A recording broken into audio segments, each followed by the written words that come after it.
एक और हमारे सामने दुनिया के अंदर की प्रतिस्पर्धा एक चुनौती के रूप में है, वहीं हमारे सामने जलवायु परिवर्तन और उससे उत्पन्न होने वाले संकट भी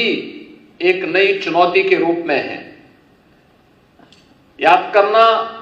हमारे सामने इमर्जिंग टेक्नोलॉजी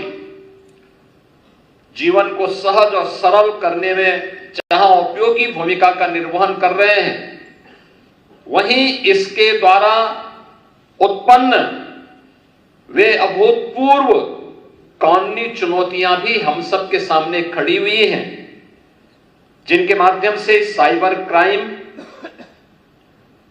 डेटा चोरी के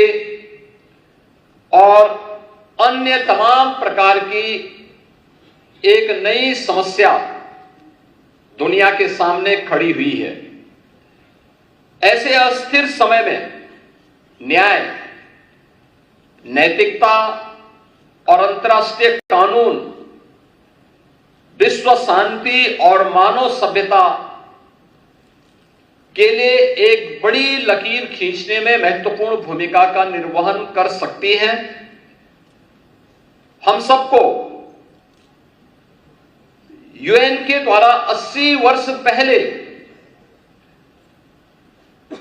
जिन बातों को उन्होंने घोषणा की थी, उस पर एक बार फिर से विचार करना चाहिए, जो उन्होंने उस समय की दुनिया के बारे में कहा था कि दुनिया को अब एक अधिक न्यायपूर्ण, समावेशी और जवाबदेह वैश्विक प्रणाली की आवश्यकता है। और 80 वर्ष पूर्व किए गई इस घोषणा की सार्थकता आज भी उसी रूप में बनी हुई है। आज हमारी आवश्यकता है कि हम केवल उन पुरानी बातों तक सीमित न रहें, बल्कि आज की उन ज्वलंत समस्याओं के बारे में भी हमें विचार करते हुए जलवायु परिवर्तन, साइबर सुरक्षा, स्वास्थ्य के संकट, वैश्विक आतंकवाद जैसे मुद्दों पर भी मुखर होकर के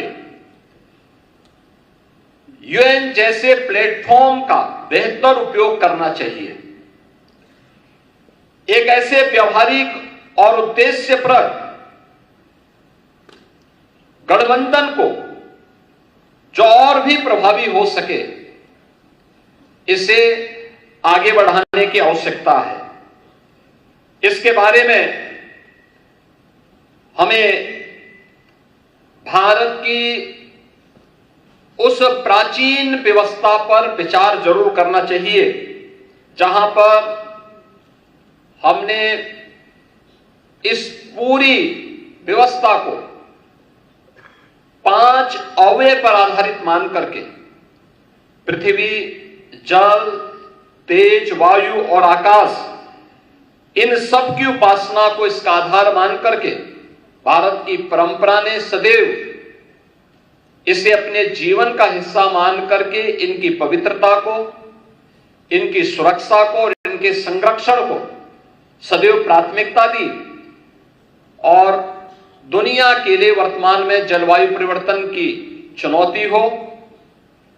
या फिर